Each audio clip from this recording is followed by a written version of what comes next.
Hola, en este trabajo vamos a trabajar con este libro, que es Introducción a la alfabetización y a la literatura en los inicios de la escolarización, escrito por Cecilia Ratti en el año 2020. Este libro principalmente está dirigido a docentes, en el que busca ofrecerles teorías y didácticas para enseñar a leer y escribir en los primeros años de la escuela primaria. La idea central que trabaja la autora en respecto a la alfabetización es que no solo tenemos que enseñar a decodificar palabras o letras, sino que garantizar un derecho que es de los niños, que es el de acceder a la cultura letrada. La autora remarca la importancia de la literatura porque sirve como brújula en este proceso, ya que despierta la motivación y el deseo por leer. A través de los cuentos tradicionales, relatos contemporáneos y la mediación del docente, los chicos pueden acercarse al mundo de la palabra escrita de una manera más significativa, lúdica y hasta placentera. En este resumen vamos a tratar puntos principales del libro, sus aportes respecto a la práctica de la enseñanza, su relación con el contexto educativo actual y las reflexiones que nos dejan a nosotros como futuros docentes que estamos en formación. ¿Por qué y para qué alfabetizamos? A esta respuesta la voy a iniciar con una cita que es del autor Lin del año 2016, que dice lo siguiente. Tengamos en cuenta que la escuela es la institución que representa el mandato de la alfabetización letrada y del aprendizaje de tecnologías y competencias ligadas a un desempeño exitoso en el universo de la cultura letrada. Tengamos en cuenta que la alfabetización es un mandato de la escuela y la misma debe ser capaz de generar alumnos competentes y críticos que puedan poner en juicio conjeturas, también que tiene que ser un ámbito de derecho en el que las prácticas de la escritura y la lectura sean vivas y vitales para que así los chicos no se queden con lo que tienen, sino que vayan mucho más allá, ya que la escuela debería brindar esas herramientas para que puedan hacerlo. A su vez, para poder ofrecer una buena alfabetización es necesario realizar un diagnóstico, establecer objetivos, que esta parte es muy importante porque nos va a permitir tener claro lo que se quiere lograr y las decisiones que vamos a ir tomando van a estar orientadas en función a ese objetivo. También escoger un método, que esta parte también es muy importante. Voy a mencionar a la autora María Cristina Davini, que nos dice lo siguiente y que va a sustentar esta parte de escoger un método y demás. La docencia es una práctica profesional específica que pone en funcionamiento medios adecuados para la transmisión educativa, conforme a determinadas intenciones. A su vez, toda profesión se apoya en un cuerpo de conocimientos estructurados, organizados, criterios y reglas, lo cual no es indiferente para la alfabetización. Uno de los principales enemigos de esa escuela que busca cumplir esos objetivos son los medios masivos de comunicación. Los mencionados anteriormente son los encargados de transmitir una cultura industrial niveladora en el que distribuyen allí valores según patrones de gustos e identificación. También esta cultura busca conformar consumidores de todo lo que se ponga de moda. En cambio, la escuela es encargada de transmitir una cultura letrada, que es discriminadora y jerárquica. También distribuye valores, asigna métodos, pero ayuda a salir a los alumnos de sus propias determinaciones.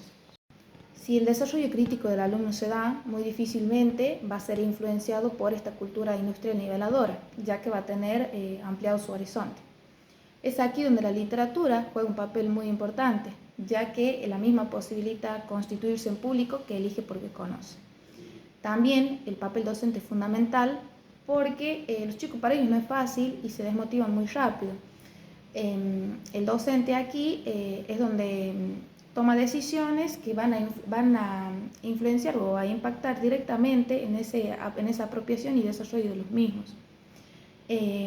Pero también es muy importante no quedarse con esa lectura central, sino trabajar fuertemente en las etapas posteriores que pueden ser muy provechosas si se las sabe aprovechar.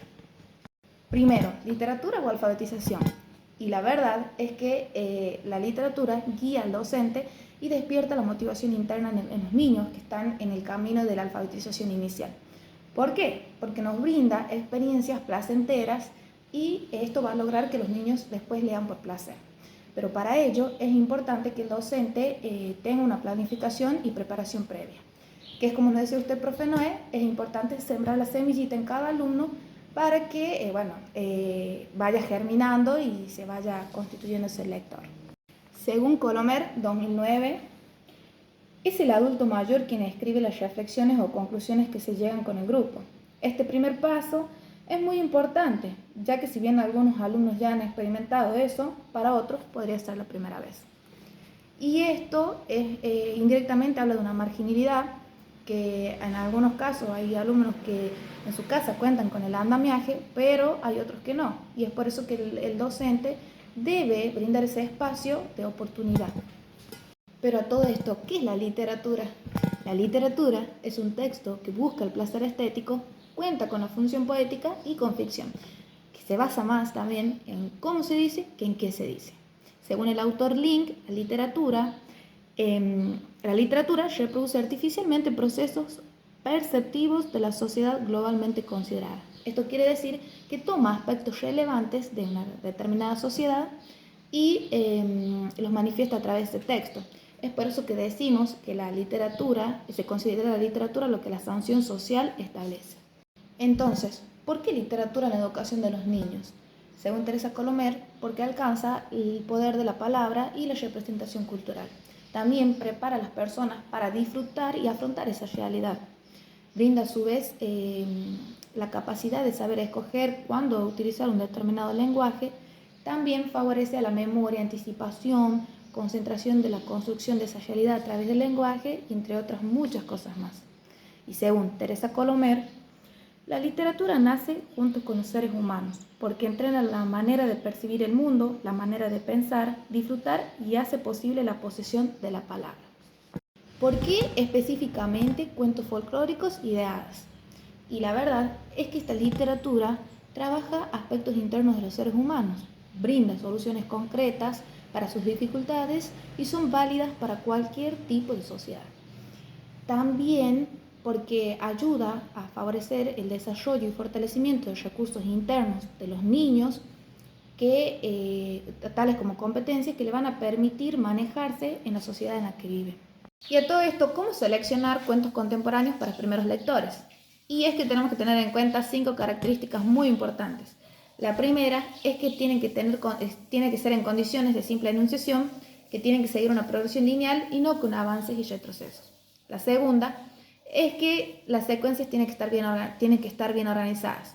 La tercera es que se tienen que presentar repeticiones y rimas que le van a permitir al alumno identificarlos a lo largo del relato y así les va a permitir orientarse mejor. La cuarta es que se tiene que ahorrar textos explicativos. Estos textos explicativos que no narren otros aspectos, sino que se utilice más lo que es el diálogo. Y la quinta es que tiene que contar con imágenes que aclaren o complejicen lo que se está relatando. Esta complejidad de la que hablo en realidad tiene que ver con completar el sentido de lo que se está expresando. Antes se ponía en duda la capacidad de los chicos y el docente solo repetía o narraba cuentos para que aprendieran a leer. Actualmente se produjeron cambios didácticos y pedagógicos en los que se considera que se aprende a leer leyendo. Y es por eso que el docente debe presentar el desafío a los chicos, obviamente siempre con su soporte, para que pueda brindarle confianza a los educandos. Los estudios literarios a través del tiempo. En el siglo XX se educó bajo la filología, quien se encarga de leer atentamente la materia textual desde 3 perspectivas: la histórica, la cultural y la lingüística. También desde el estilismo, que se basa en los rasgos característicos de un autor. Esto quiere decir que el texto como que brinda una impronta de identidad. Por otra parte, también tenemos el estructuralismo de Barthes. Para poder hablar del estructuralismo de Barthes es necesario primero mencionar lo que es el formalismo, quien respecto a la literatura adopta una perspectiva cientificista, ya que establece delimitación de objeto de estudio, metodología de abordaje, establecimiento de categorías de análisis, definiciones, leyes, etcétera, que legitiman la disciplina. A partir de este formalismo se desprenden 2 vertientes: el formalismo ruso de Vladimir Prop y las funciones de Jacobson. El formalismo ruso trabaja la estructura o la morfología del cuento tradicional. Estudió las estructuras de estos cuentos, sus partes y las relaciones entre ellas. Menciona que hay partes que se repiten y a partir de ello establece lo que son las funciones, que son las acciones que realizan los personajes. Menciona 3, alejamiento, prohibición y transgresión, aparte de que también los personajes cuentan con roles, como el héroe, el malvado, entre otros más. Por otra parte, tenemos las funciones poéticas de Jacobson, que a través del método formal buscan develar de manera científica características propias de la literatura. Este modelo está basado en la comunicación, cuenta con 6 factores, entre ellos el receptor, el emisor, el mensaje, entre otros, y establece Jacobson también lo que son las funciones, entre ellas apelativa, expresiva y entre otras. Pero la más importante en este caso de la literatura es la poética, porque si bien no solo está en la literatura, pero sí es muy fundamental para ella. Entonces, el cruce de la estilística y el formalismo ruso forma la nueva teoría literaria del estructuralismo en el siglo XX. El estructuralismo de Barthes sostiene que así como la lingüística habla de niveles de análisis como el morfema, el fonema, la palabra, etc., y categorías de análisis como lo morfológico, lo fonológico, lo semántico, entre otros, el relato también puede estar dividido en 3 niveles de análisis de descripción de la obra literaria, como los actantes, las funciones y la narración, que en la siguiente diapositiva lo voy a expresar y detallar de una manera más clara. Con respecto a estas teorías seleccionadas y sistematizadas, se pretende que se puedan apropiarse de ellas a modo de caja de herramientas en la actualidad, en función de lo que se quiera destacar en el trabajo en el aula. Dentro del aula se puede trabajar con diferentes lecturas, como filólogo, quien lee lo paratextual, la editorial, entre otras cosas más, como estilista, que identifica la manera particular del autor de expresar textos, ¿no? Y también como estructuralista, que bueno, se encarga de identificar núcleos, indicios, informantes, actantes, entre otras cosas más. El lector, el multiculturalismo, la polifonía y la apropiación. Podemos decir que todos nosotros somos lectores desde que nacemos, porque empezamos a decodificar el mundo que nos rodea y construimos sentidos. Pasa de manera similar cuando ingresamos a la escuela primaria y el docente nos ofrece textos completos en el que vamos a ir construyendo sentidos. Es por eso que es importante que el docente ofrezca una rica y consistente selección de textos, pero a su vez que ceda la palabra para que se puedan intercambiar ideas y compartir los sentidos que se van estableciendo.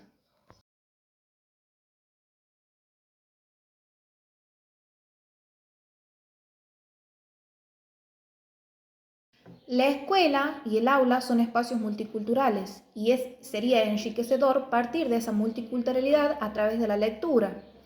Es necesario escuchar todas las voces porque esas son las que propiciarán la polifonía. Esas voces que según Graciela Montes son las que vienen sonando en el universo de cada lector. Fernández en el año 2009 nos da el aporte de lo que venía hablando anteriormente, de que es importante escuchar esas otras voces de la siguiente manera. El docente mediador no debe traspasar sus propias lecturas, debe habilitar las diversas apropiaciones que surgen en la lectura legítima. Respecto a esas apropiaciones, el autor Chartier nos da también un aporte de qué son. Son la pluralidad de usos, la multiplicidad de interpretaciones y la diversidad de comprensión de textos. Entonces, podemos decir que la apropiación literaria es la manera de que cada lector se apropie de la literatura y por lo tanto es un proceso único para cada persona y es por ello también que es importante que el docente no imponga sus propias lecturas, sino que permita esa construcción propia del lector.